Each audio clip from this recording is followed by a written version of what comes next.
Gel electrophoresis.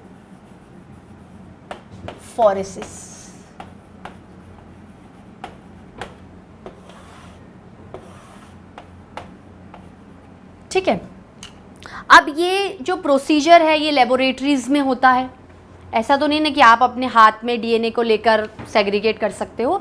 तो ये जो भी प्रोसीजर्स हैं बायोटेक्नोलॉजी के, they are not able to proceed in your homes. ये लो लेवल प्रोसीजर्स नहीं है, इनके लिए आपको इनपुट की ज़रूरत है, एरिया चाहिए, you have to build up the laboratories, you require expertise scientist, उनके हेल्पर्स, असिस्टेंट्स। ठीक है, और क्योंकि बायोटेक्नोलॉजी में अगर आप कोई आरडीएनए बना रहे हो तो ये थोड़ी है कि हर आरडीएनए फॉर्म होकर होस्ट में चला जाएगा। कभी कभार जो दो चीज़ों को आप मिला रहे हो वो क्या होती हैं, सक्सेसफुल नहीं होती हैं। सक्सेसफुल वही होगा जैसे बार बार आरडीएनए बनता है, बार बार होस्ट में जाता है, बार बार एक्सपेरिमेंट्स होते हैं कि होस्ट उसे एक्सेप्ट कर रहा है नहीं कर रहा है।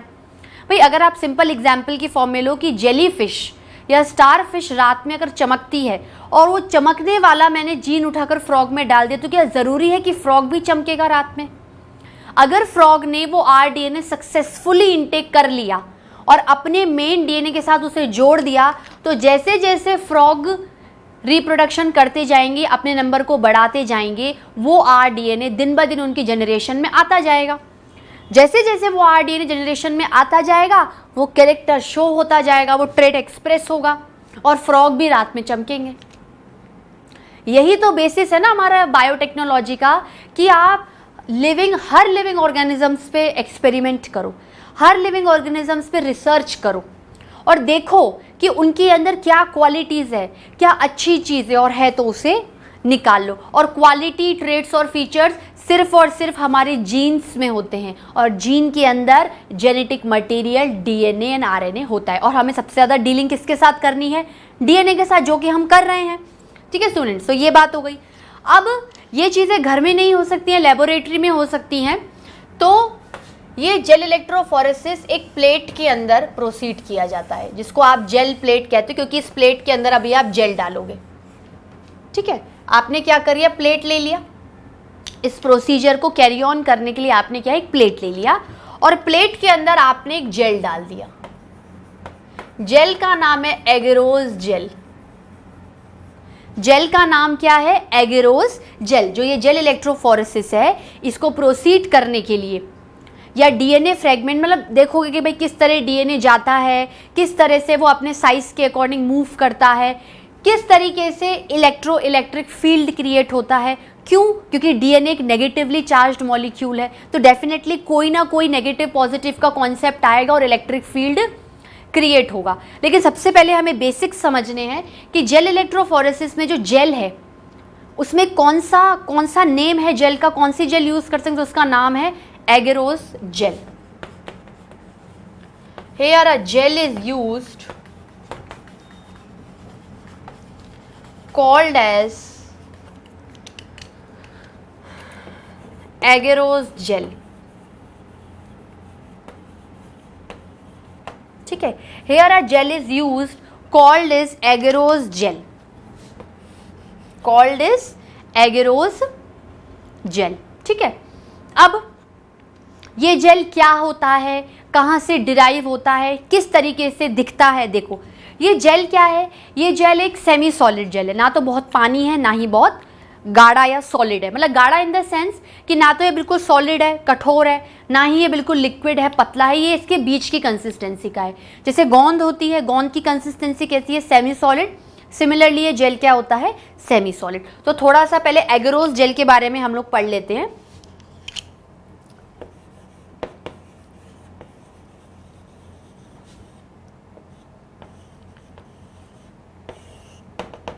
एगेरोस जेल क्या होता है? सबसे पहले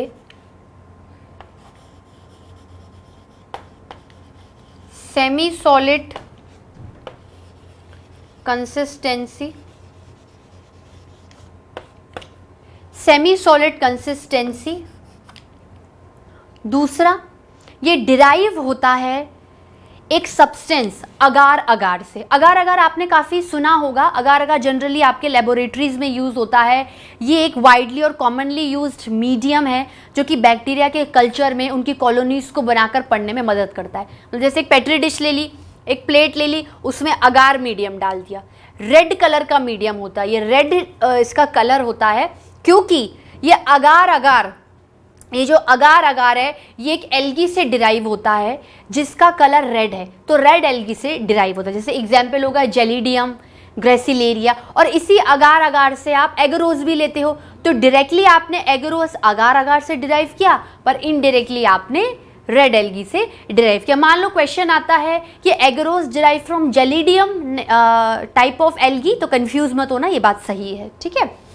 तो सेमी सॉलिड कंसिस्टेंसी दूसरी, तो अगार अगार क्या, एक रेड कलर का सब्सटेंस होता है जो कि जैसे अगर आप किसी पेट्री डिश में डाल दो तो और एक बैक्टीरिया को छोड़ दो तो वो अगार अगार सारी फेवरेबल कंडीशंस दे देता है बैक्टीरिया को, और बैक्टीरिया क्या करती है, ग्रोथ करती जाती है, रिप्रोड्यूस करती जाती है।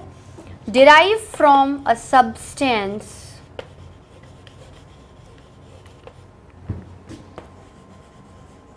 derive from a substance called as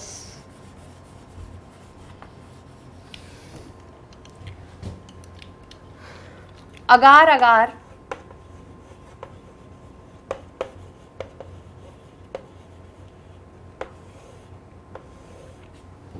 substance called as agar agar. Should I rub this portion, students? Should I rub it?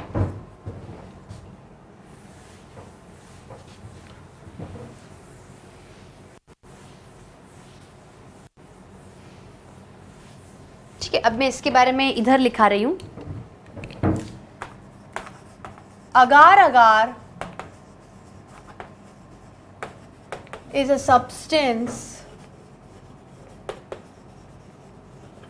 agar agar is a substance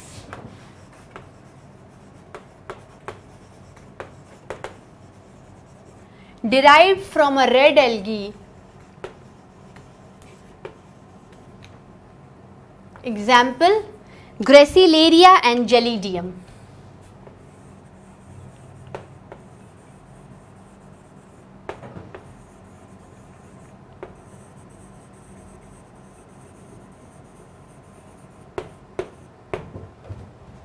ठीक है स्टूडेंट्स, बात क्लियर हुई, बात आप लोगों को समझ में आई। अब देखो, ये जो एगरोस है, ये एगरोस एक तरीके से आपका पॉलीसेकेराइड है। एगरोस क्या है, एक तरीके का पॉलीसेकेराइड है। पॉलीसेकेराइड मतलब बहुत सारी शुगर यूनिट्स एक साथ जुड़ के ग्लाइकोसिडिक बॉन्ड्स बनाकर एक पॉलीमर का निर्माण करेंगी।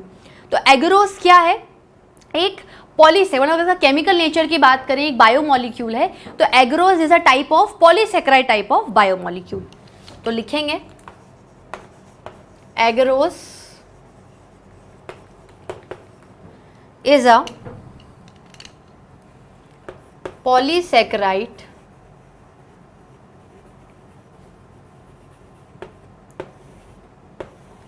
agarose is a polysaccharide।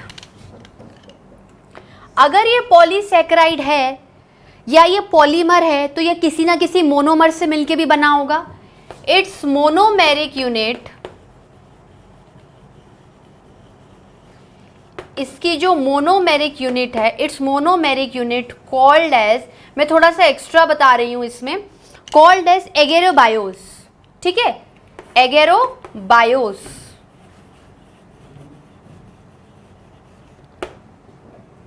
समझ में आया स्टूडेंट्स? ठीक है, ये आपकी बुक में नहीं दिया हुआ है, ये थोड़ा आपको एक्स्ट्रा देखना पड़ेगा। तो क्या नाम है इसका, एगेरोबायोस। ठीक है, ये एगेरोबायोस, सॉरी एगेरोबायोस। अब ये जो मतलब एगेरोबायोस बॉन्ड एगेरोबायोस बॉन्ड एगेरोबायोस क्या बनाता है, एगेरोस। अब एगेरोबायोस क्या है, प्रॉपरली एक मोनोमर है एगेरोस के लिए, लेकिन इटसेल्फ ये क्या है, एक डाइसेकेराइड है। मतलब ये इटसेल्फ दो मोनोसेकेराइड यूनिट से मिलकर बनती है। कौन से? ये एक डाइसेकेराइड है। मतलब कुछ इस तरीके से सीन बनेगा डाइसेकेराइड का। ठीक है, तो ये एगरोस क्या है, ये डाइसेकेराइड है।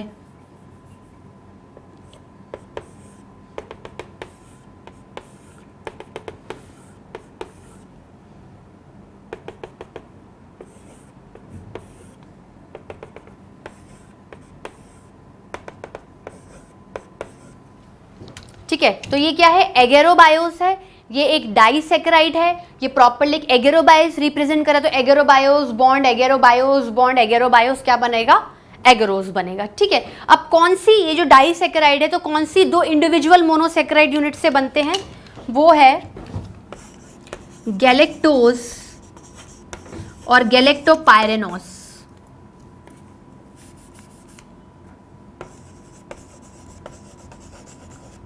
एंड गैलेक्टोपाइरेनोस।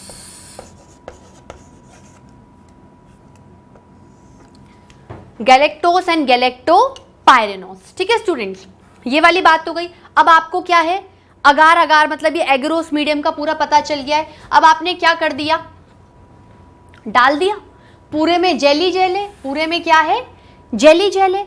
और ये जो आपने प्लेट ली है, इसके आसपास आप इलेक्ट्रिक फील्ड क्रिएट करोगे। क्या करोगे, इलेक्ट्रिक फील्ड क्रिएट करोगे। एक तो आप इलेक्ट्रोड लगाओगे नेगेटिव चार्ज का और एक इलेक्ट्रोड लगाओगे पॉजिटिव चार्ज का। तो पॉजिटिव नेगेटिव क्या करेगा, एक इलेक्ट्रिक फील्ड क्रिएट कर देगा आपस में। ठीक है students, should I rub this students, ये वाला पोर्शन हटा दूं, ये वाला भी हटा दूं students.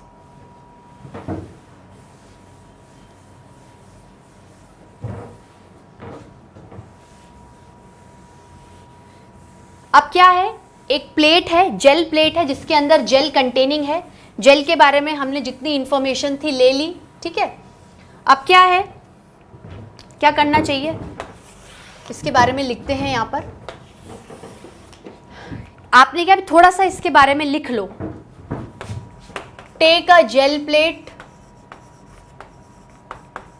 Take a gel plate inside which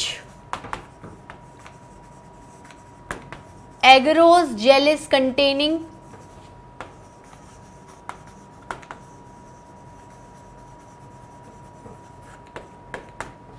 agarose gel is containing। दूसरा, फिर on the sides of this plate put positive and negative electrode to create the electric field on both side of plate। accompany electrodes of both positive and negative charge। ठीक है students, बात clear हुई, बात समझ में आई। तो ये electrode negative charge का हो गया कैथोड, वो इलेक्ट्रोड पॉजिटिव चार्ज का हो गया एनोड। अब आप क्या करो, जितने भी पॉसिबल डीएनए फ्रेगमेंट्स आए हैं इको R1 के कटने से, वो सारे डीएनए फ्रेगमेंट्स आप इस कोने पे क्या कर दो, डाल दो। ठीक है, या इको R1 ना यूज करके अगर आपने और भी कोई एंजाइम लिया है रेस्ट्रिक्शन एंडोन्यूक्लियस वाले का, तो उसका भी पैलिंड्रोमिक सीक्वेंस रिपीट हुआ ही होगा। तो वो तो एग्जाम्पल फॉर्म में मैंने बताया था। ठीक है, now put all the DNA fragments, now put all the DNA fragments over the plate,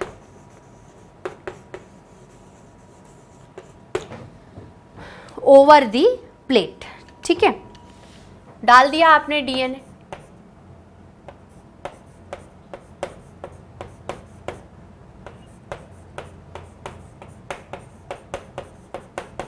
ये आपने डीएनए क्या है, ऐसे एग्जाम्पल फॉर्म में बता रही हूं, डाल दिए। अब देखो, इलेक्ट्रिक फील्ड ऑलरेडी क्रिएटेड है, डीएनए इटसेल्फ क्या है, negatively charged molecule.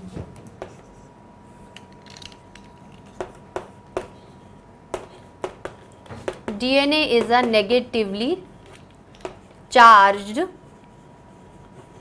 Molecule. DNA is a negatively charged molecule. तो नेगेटिव चार्ज है वो किसकी तरफ अट्रैक्ट होगा, पॉजिटिव चार्ज की तरफ। मतलब जो डीएनए है वो किधर की तरफ अट्रैक्ट होगा, पॉजिटिव एनोड की तरफ, पॉजिटिव एनोड की तरफ, ठीक है। DNA is attracted towards positively charged electrode.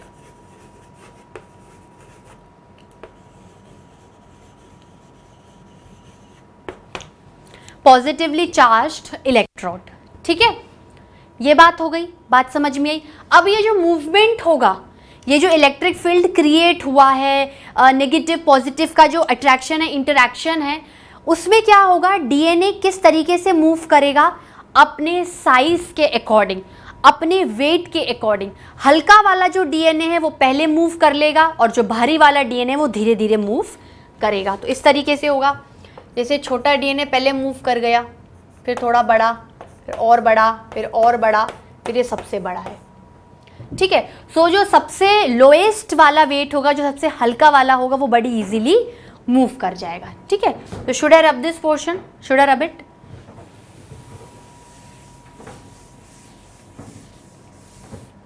इसके अंदर बाद लिखेंगे light weighted DNA, light weighted DNA will move, light weighted DNA will move fastly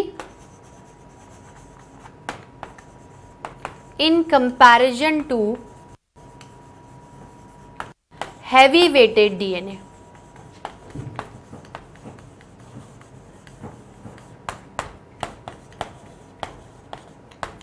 heavy weighted DNA, भारी डीएनए धीरे धीरे मूव करेगा, पर करेगा, क्योंकि क्या है, इलेक्ट्रिक फील्ड क्रिएट हो चुका है। ये हो गया। अब क्या प्रोसीजर है, देखो, सपोज करो मुझे ये वाला डीएनए चुनना है, मेरा जो सबसे फेवरेट डीएनए वो ये वाला है, ठीक है। इसकी वजह से क्या हो गया, डीएनए सेग्रीगेट हो गए हैं, सेग्रीगेट हो गए हैं तो आपको पकड़ में आ रहे हैं, आप समझ पा रहे हो, एक तरीके से एक मैनेजमेंट क्रिएट हो गया है। अब आपको क्या है, ये वाला डीएनए करना है। अच्छा, एक चीज़ और, एक टेक्निकल टर्म और है, ये जो डीएनए का मूवमेंट होता है, ये जो डीएनए का मूवमेंट होता है, इसे क्या बोलते हैं, सीविंग। क्या बोलते हैं, sieving. Movement of DNA is sieving, ठीक है बच्चों, बात समझ में आई। अब क्या होगा, should I rub this portion. अब मेरा जो सबसे फेवरेट डीएनए है, मुझे उसको क्या करना है, निकालना है। तो अब मैं क्या करूंगी, इस डीएनए को स्कूप आउट करूंगी। क्या करूंगी, जैसे कि कोई स्पैचुला या कोई भी डिवाइस लूंगी और इस डीएनए को क्या कर दूंगी, निकाल लूंगी, स्कूप आउट कर लूंगी। तो इस प्रोसीजर को बोलते हैं इल्यूशन। क्या बोलते हैं, इल्यूशन, ELUTI, इल्यूजन नहीं, इल्यूशन, ELUTION, ठीक है। Now extract your most desirable. भाई जो DNA very first time select किया था वो भी डिजायरेबल था, लेकिन उसके अंदर कौन सा ऐसा जीन है जो कि मेरी फेवरेट चीज को कोड कर रहा है, वो मुझे ढूंढ के निकालना है, ठीक है। तो इसलिए मैंने क्या किया था, डीएनए फ्रेगमेंट्स को सेग्रीगेट किया था। Now extract your most desirable DNA या जीन फ्रेगमेंट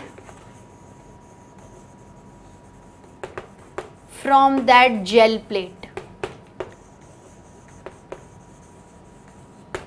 ठीक है। Scoop out it, called as illusion. Illusion भी बोल सकते हैं, पर इल्यूजन से क्या होगा, आप इल्यूजन नहीं इसको कंसीडर करोगे,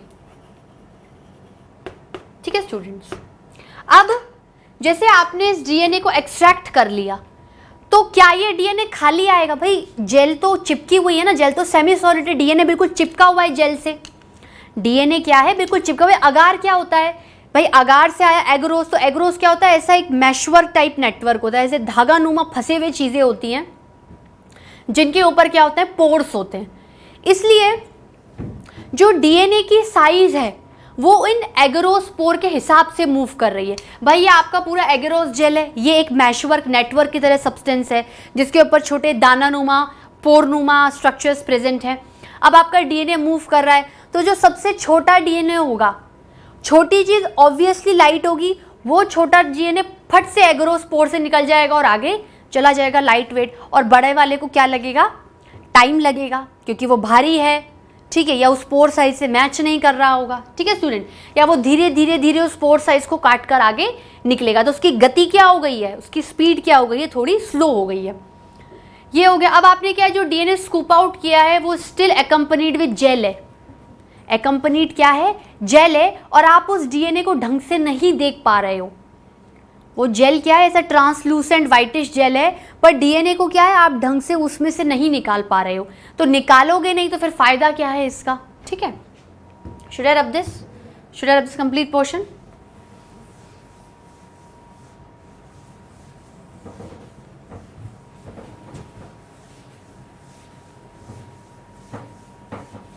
ठीक है, इस प्रॉब्लम को सॉल्व करने के लिए ये जो पार्ट है डीएनए का विथ जेल, इसको एक केमिकल के साथ ट्रीट कराते हैं, या एक कल्चर प्लेट लेते हैं, उसमें chemical that is ethidium bromide, ethidium bromide को क्या कर देते हैं, डाल देते हैं, और इस डीएनए को विथ जेल वाले टुकड़े को छोड़ देते हैं। अभी भी आपको डीएनए इतना ढंग से विजिबल नहीं होता है, तो सेकेंड टाइम में क्या करते हैं, जैसे कल्चर प्लेट लिया, उसके अंदर केमिकल इथिडियम ब्रोमाइड डाल दिया, desirable DNA with sticking of agar agarose डाल दिया, उसके बाद क्या करते हैं, उस पर यूवी रेस पटकते हैं। भाई इथिडियम ब्रोमाइड ने क्या किया है, उस डीएनए विथ जेल को क्या कर दिया, स्टेन कर दिया है, कलर कर दिया है, पर फिर भी वो उतना विजिबल नहीं हो पाता जितना हम चाहते हैं उसको उससे सेपरेट करने के लिए। तो उसके ऊपर आप क्या करोगे, उसके ऊपर आप यूवी रेस डालोगे। यूवी रेस से क्या होगा, वो जो डीएनए का फ्रेगमेंट है उसको क्या होगा, ऑरेंज स्टेन मिला हुआ होता है इथिडियम ब्रोमाइड से, जो कि विजिबल नहीं होता, वो ऑरेंज बनकर चमकने लग जाता है, तो आपको पता चल जाता है कि ये मेरा डीएनए और मेरे को इसको क्या करना है, अगार जेल से हटाना है, और मेनली एगरोस जेल से हटाना है। और मेनली क्या होता है, अभी इतना डीप में नहीं है जेल इलेक्ट्रोफोरेसिस, जैसे अगर आपको सेपरेट करना है एगरोस जेल से तो आप नाइट्रोसेलुलोज नाम का सब्सटेंस यूज करते हो, जो अगार को क्या कर, एगरोस को क्या करता है, हटा देता है और उस डीएनए फ्रेगमेंट को प्रिजर्व करके रखता है। क्योंकि मान लो आपने डीएनए फ्रेगमेंट ऑरेंजिश निकाल लिया, अगार को हटा दिया या अगार को रख लिया, तो अगार तो क्या है, एक एगरोस है, अगार बोल रही हूँ मैं, एगरोस है, वो जेल क्या है, इतना कोई रिलायबल जेल नहीं है। भाई ठीक है, डीएनए आपको मिल गया है, वो ऑरेंज कलर का है, आपने बड़ी इजीली उसको निकाल लिया है, अब आप चाहते हो कि ठीक है, एज अ प्रोटेक्टिव मेजर ही एगरोस जुड़ा रहे, तो बहुत टाइम तक एगरोस नहीं रहेगा, वो उड़ जाएगा। तो प्रोटेक्ट करने के लिए आप नाइट्रोसेलुलोज नाम का सब्सटेंस उस पर कोट कर सकते हो, जो लॉन्ग लिविंग है, रिलायबल है, और सेफ्टी और प्रोटेक्शन भी देगा आपके डीएनए फ्रेगमेंट को। अब आप क्या करो, अपने डीएनए फ्रेगमेंट को यूज कर लो, डाल लो, rDNA बना लो, जो चाहे करना है कर लो, ठीक है। तो कैसे कहेंगे,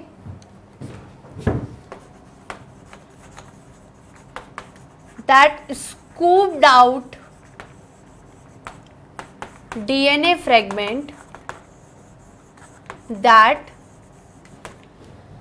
scooped out DNA fragment is accompanied, या कह सकते हैं is completely covered by agarose gel, by agarose gel, by agarose gel. So DNA is actually not visible. So DNA is actually not visible.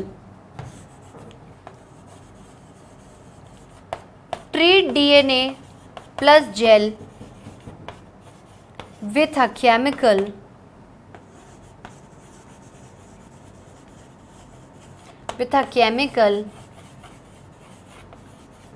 called as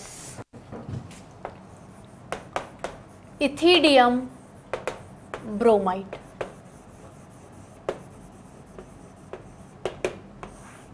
ethidium bromide, ethidium bromide, ठीक है।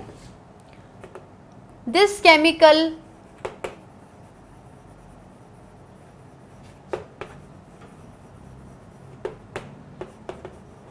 Stand the DNA plus gel, मतलब ये जो complete एक complex है उसको stand करता है। After staining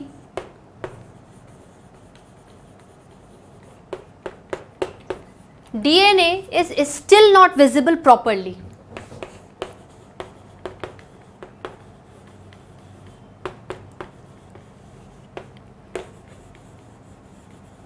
Visible properly.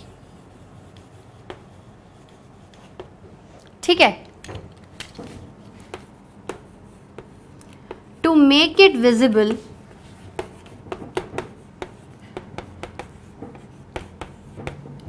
we put UV rays. We put UV rays. Should I rub this?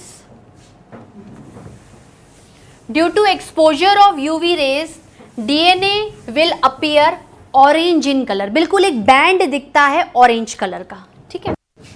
To make it visible, we put UV rays, make DNA to glow as orange color.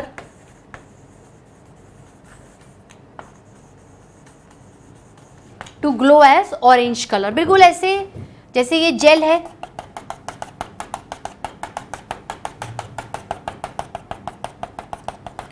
तो उसके अंदर क्या होगा, अभी orange colour तो नहीं है, मैं इससे दिखा देती हूँ। ये ऐसे, ये समझ लो ऑरेंज है, ऐसे बैंड दिखता है। अब आप क्या कर सकते हो, इसको बड़ी इजीली इस जेल से क्या कर सकते हो, एक्सट्रैक्ट कर सकते हो, ठीक है। Now DNA can easily be extracted, easily be extracted, ठीक है स्टूडेंट्स।